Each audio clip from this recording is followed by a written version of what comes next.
Hi! கிச்சன்ல கடகடன்னு வேலையெல்லாம் முடிச்சுட்டு என்ன பண்ண போறேன்னா, get ready with me for a function. ஃபேஸ்ல வந்து மாய்ஸ்சரைசர் அண்ட் சன்ஸ்கிரீன் போட்டு பிரெப் பண்ணிட்டு, ஃபேஸஸ் கனடாவோட ரோஸ் கோல்ட் ஸ்ட்ரோக் கிரீம் தான் அப்ளை பண்ணிக்கிறேன். இன்ஸ்டன்ட்டாவே க்ளோ கிடைக்கும். பிகாஸ் ஷியா பட்டர் இருக்கிறதுனால ஹைலூரானிக் ஆசிட் உங்க ஸ்கின்ன ஹைட்ரேஷனா வச்சுக்கும். நீங்க இத ஹைலைட்டராவும் யூஸ் பண்ணிக்கலாம். நெக்ஸ்ட் ஃபேஸஸ் கனடாவோட கம்ஃபி மேட் லிக்விட் லிப்ஸ்டிக் தான். Coco Crush 07, choco kosher 01 use பண்ணியிருக்கேன். 2மே செம பிக்மெண்டடான லிப்ஸ்டிக். நான் சூஸ் பண்ணது கோகோ கிரஷ் 07.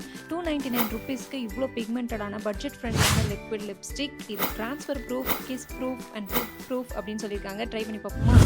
கிஸ் பண்ணி பார்த்தேன். நோ, ஒட்டவே இல்லை. சூப்பர் ப்ராடக்டாக இருக்குது. நெக்ஸ்ட் வந்து நம்ம தண்ணி குடிச்சு பார்ப்போம் கிளாஸில் ஒட்டுதா அப்படின்னு சொல்லிட்டு குடிச்சும் பார்த்தேன். இது தான். நெக்ஸ்ட் வந்து சாப்பிட்டும் பார்த்தேன். ஃபுட்டில் ஒட்டவே இல்லை. மார்னிங் டில் ஈவினிங் எவ்வளோ சூப்பராக இருக்குது பாருங்கள். இந்த ப்ராடக்ட்லாம் உங்களுக்கு வேணும்னு நினச்சிங்கன்னா கீழே ப்ராடக்ட்டை டேக் பண்ணியிருக்கேன். டிஸ்கவுண்டட் ப்ரைஸில் பர்பிள் ஆப்பில் கிடைக்குது. செக் பண்ணி பாருங்கள். பாய்.